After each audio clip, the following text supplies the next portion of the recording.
Can I tell you? It was a mess. It was an absolute mess. But yet I thought it was God breathed.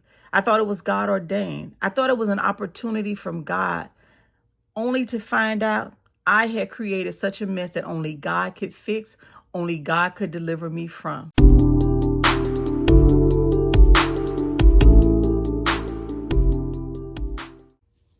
I'll never forget. I had been praying and asking God for a relationship, companionship.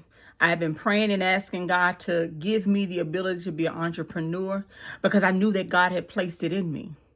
And because I had been praying and because it seemed like all the things that were coming my way looked like they were God breathed, looked like, okay, God is opening up opportunity. Every person I had dated prior to this gentleman always leaned on me because I was pretty successful.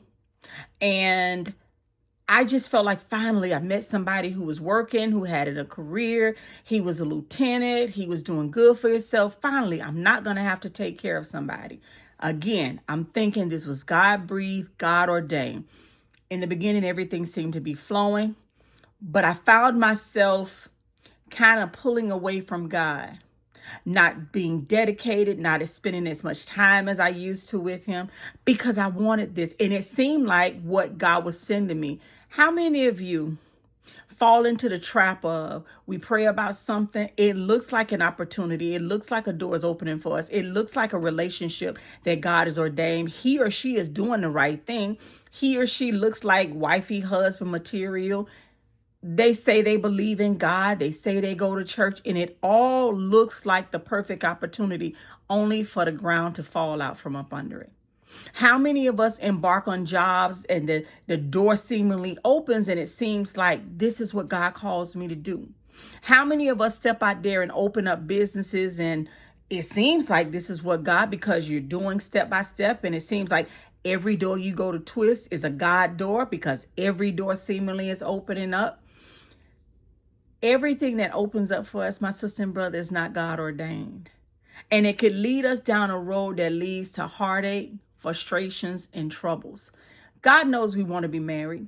God knows we want to be out of debt. But one, can we steward well what God has already given us? Okay, that's the first thing.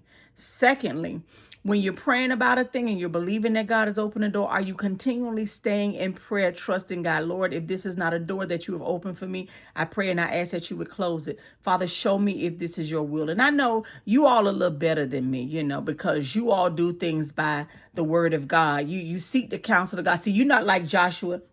You're not like the children of Israel in Joshua 9:14.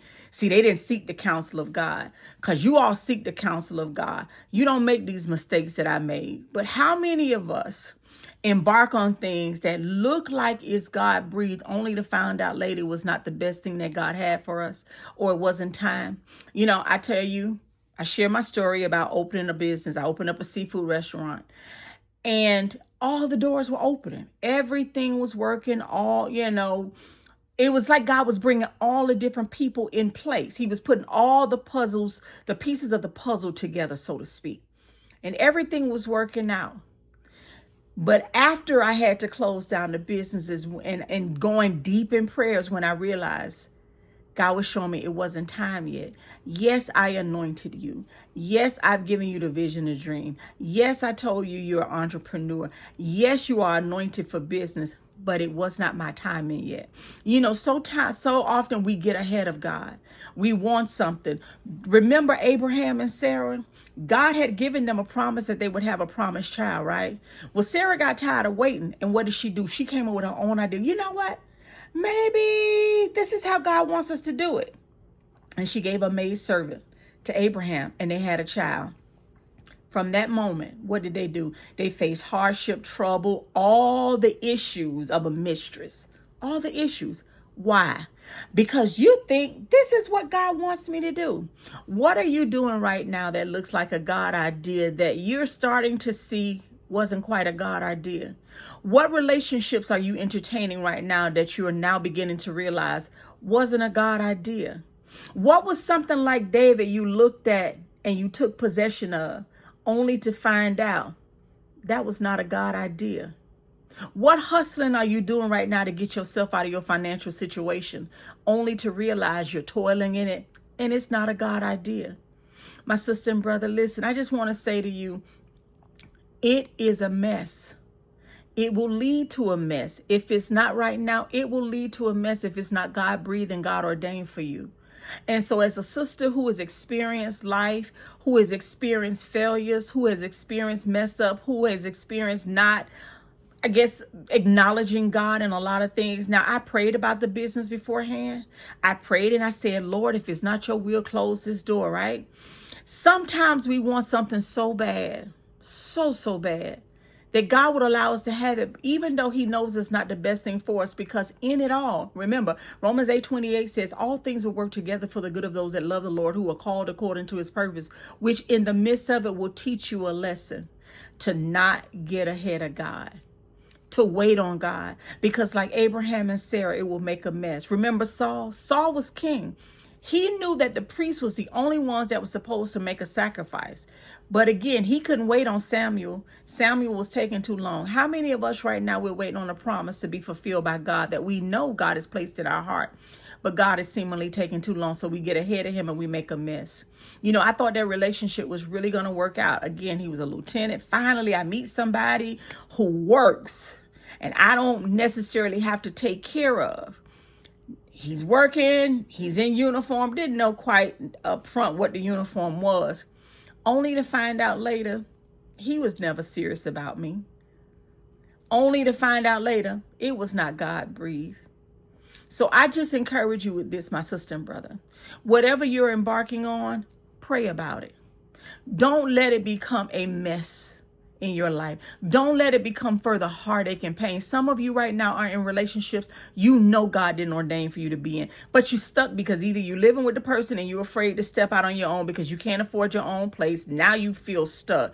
When prayer is the opportunity for us to seek God's face and ask him, Lord, what would you have me do in this situation? Lord, I made a mess of this, but I know that you can clean up any mess that I make. Didn't he restore David? Yes, that first child had to die, but what did God give him after that? God restored him. So even now, my sister and brother, if you're entertaining something that you know is not God ordained, pray about it. Let it go. Trust God.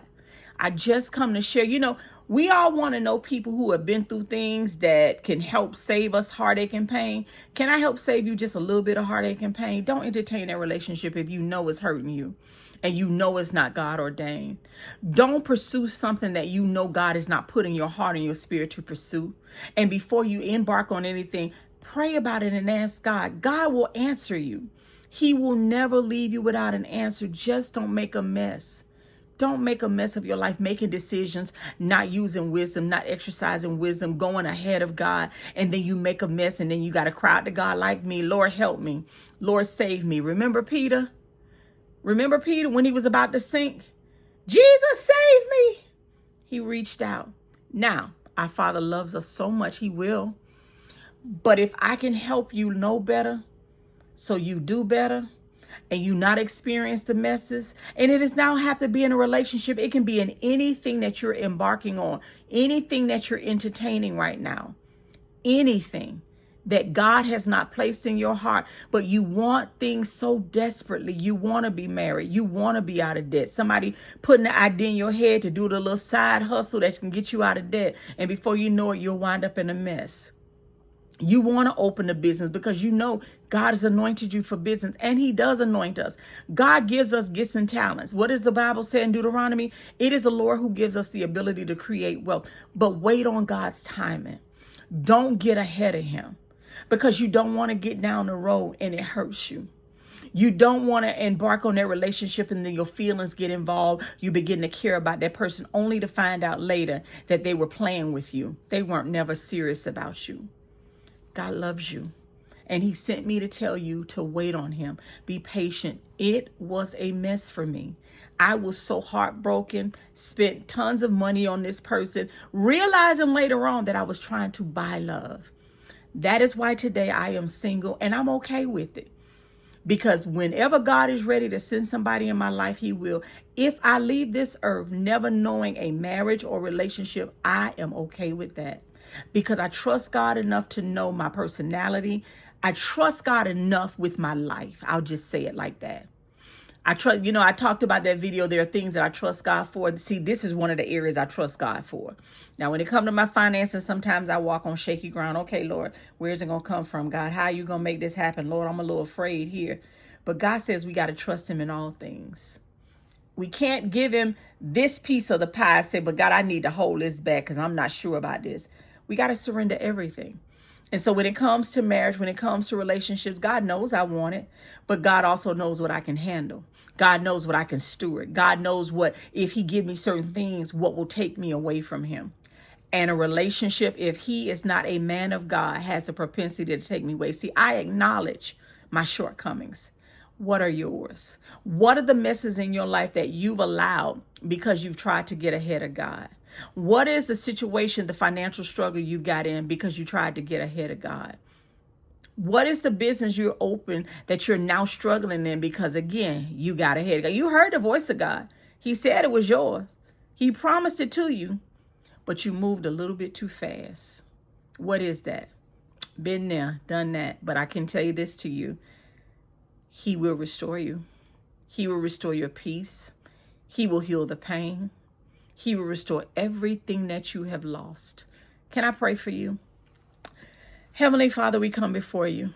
Our Father, who art in heaven, hallowed be thy name. Lord, thy kingdom come. I pray, Father God, your perfect will be done on earth as has been purposed in heaven. Lord, I thank you today for our daily bread and for forgiving us our trespasses, as we also forgive those who trespass against us. Father God, lead us not into temptation, but deliver us from all evil. For thine is the kingdom, the power, and the glory forever and ever. Amen. Father, we thank you for this beautiful day you have blessed us to see. Thank you for the rain that you allowed to water my grass, Father God. I thank you. I thank you for safety. I thank you for protection. I thank you for healing. I thank you for deliverance. Father God, I confess all of my sins, both now and future sins, Father God, that you would forgive me. I confess the sins of my sisters and brothers. You said in your word that, Father, if we confess our sins, you're faithful and just to forgive us and cleanse us of all unrighteousness. I thank you even now for preparing a table before us in the presence of our enemies. Father, I humble myself before you, and I ask that you would keep me and my sisters and brothers. I ask that you would save us. I pray for the souls of those that are lost to deception, those that are lost to the enemy, to the evil one, Father God, that souls will be saved. Bless them to come in contact with someone that will minister the gospel of Jesus Christ to them, Father God. I pray for the less fortunate. I pray for those, my sisters and brothers, who are in need of healing. I pray for those, my sisters and brothers, who are struggling to maintain their relationship with you because of doubt and fear and discouragement, Father God. I pray that you would bless us to be givers. I pray that you would bless us to save. I pray that you would help us to live a godly life that brings glory and honor to your name. I pray that you would bless us in this upcoming week, Father God. Open up doors of opportunity and help us to know the doors that you are opening, Father, that we do not get ahead of you. I pray for my sisters and brothers who are entrepreneurs, that you would bless their businesses. I pray for my sisters and brothers right now who are seeking employment, that God, you would do what only you can do. Deliver us from addiction, deliver us from failures, Father God. We ask all of these things in Jesus' name. Amen. My sister and brother, don't make a mess of it. Trust God.